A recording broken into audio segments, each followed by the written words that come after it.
What's up everybody, my name is Kyle, and today I am finally going to review Guardians of the Galaxy Volume 3. Directed by James Gunn, this is the third and final installment of the Guardians films, and this really is the end. After Rocket is seriously injured in a battle, he is left in a life or death situation, which leads to the rest of the Guardians having to race across the galaxy to save their friend.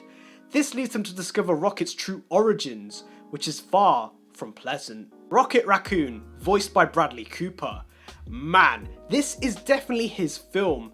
I mean, how could it not? Rocket's origins are traumatic and heartbreaking. To see the pain and experimentation that he went through really does make you understand why Rocket is truly the way he is. You definitely feel for him also when the High Evolutionary kills all his friends and mocks him for his reaction. It really makes you hate the antagonist. Rocket definitely has one of the best character arcs in the MCU, from starting out as a careless, arrogant thief to being a true hero, leader and owning who he is.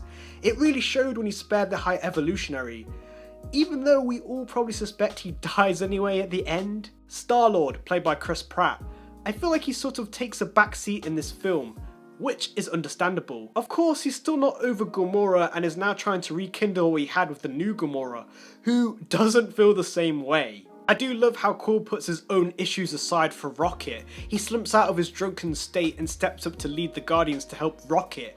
That's true friendship right there. Nebula, played by Karen Gillan. It's crazy how much she's grown as a character, from her villainous antics in the beginning to now being an empathetic and caring individual.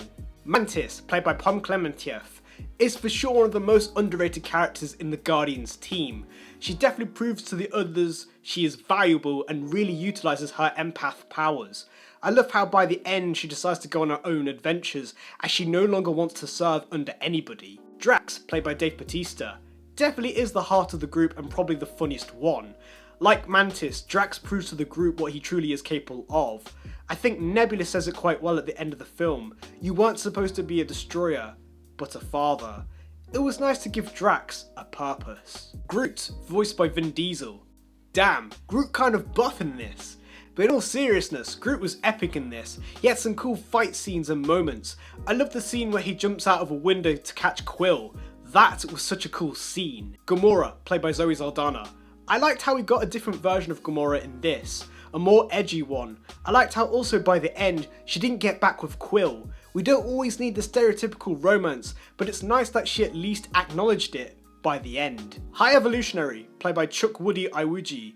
Man, this is definitely a villain who you absolutely hate throughout this film, and certainly one of the best we have had. The fact that he tortures and experiments on these poor animals certainly makes him an awful being, as well as also being extremely callous, especially when he mocks Rocket after killing Lylla. Not to mention he destroys a whole planet because it's too similar to Earth. Just goes to show how evil he really is. Rocket summed up his character well at the end.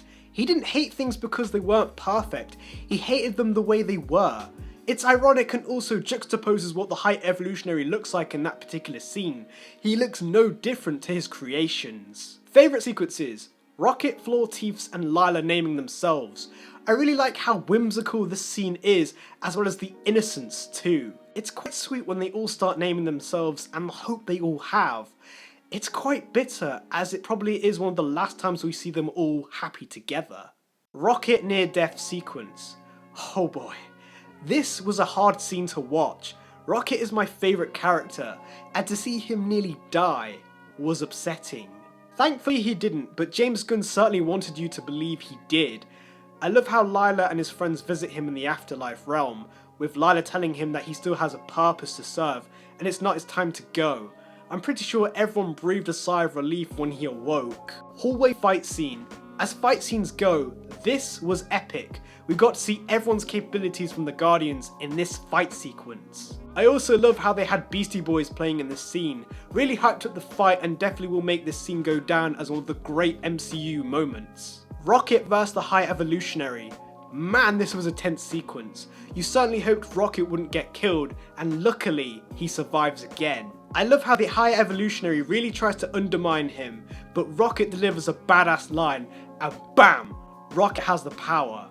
The good points of this film: cast. This is probably one of the best roster of character performances we have had from this cast.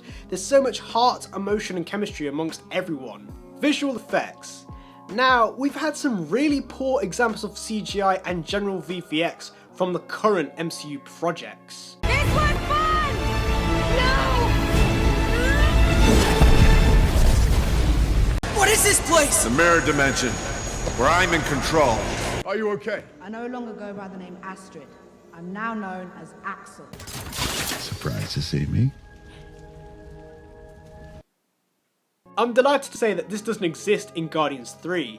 This is how they should be doing the films, with care and craft, and spending time on the quality of the films rather than how many they can release in 1 week. Music. I'm pretty sure the Guardians films have gone 3 for 3 with music, probably the best choice of music too in any MCU project. We had a lot of 90s music in this film. I admit some of which I am unfamiliar with, but definitely enjoyed listening to and appreciated how well they used it within the sequences. Character development. Everyone in this film evolved and developed so much, and you can certainly see how far they've all come from their beginnings. What started off with a ragtag group of misfits who all had flaws and issues grew into heroes who embraced their flaws and overcame a load of hurdles. The bad points of this film. Adam Warlock. Honestly, I am probably nitpicking here, but I'd say he was probably a weak point in this film. Will Pootler did a good job, but I'll be honest, I don't like this version of Adam. I understand it and the reason for it, but I don't feel like he really added much, other than being part of the exposition for the events that unfold in this film. I would say if you are against animal cruelty and are sensitive to this, then this film will probably not be for you. I have to admit, it's sometimes hard to watch, but I suppose if this is following Rocket's origins, then I guess you're going to expect this. So in conclusion, I'm giving Guardians of the Galaxy Volume 3 a 9 out of 10. This for me is an epic emotional conclusion to the Guardians team, and is for sure the strongest trilogy we have had in the MCU so far. I also have to say, it's on par with the first Guardians film. It may be the end for this version of the Guardians, but I can absolutely say it's been a blast and experience to get to know these characters. I personally didn't watch the first Guardians film in cinema. In fact, I actually judged it prior to watching it. I thought Marvel had turned a blind eye, but really, they were going in the right direction. This film had brilliant characters, heartfelt and emotional acting and moments, an evil, hateful villain, and probably the one thing that Vin Diesel really adores. Family.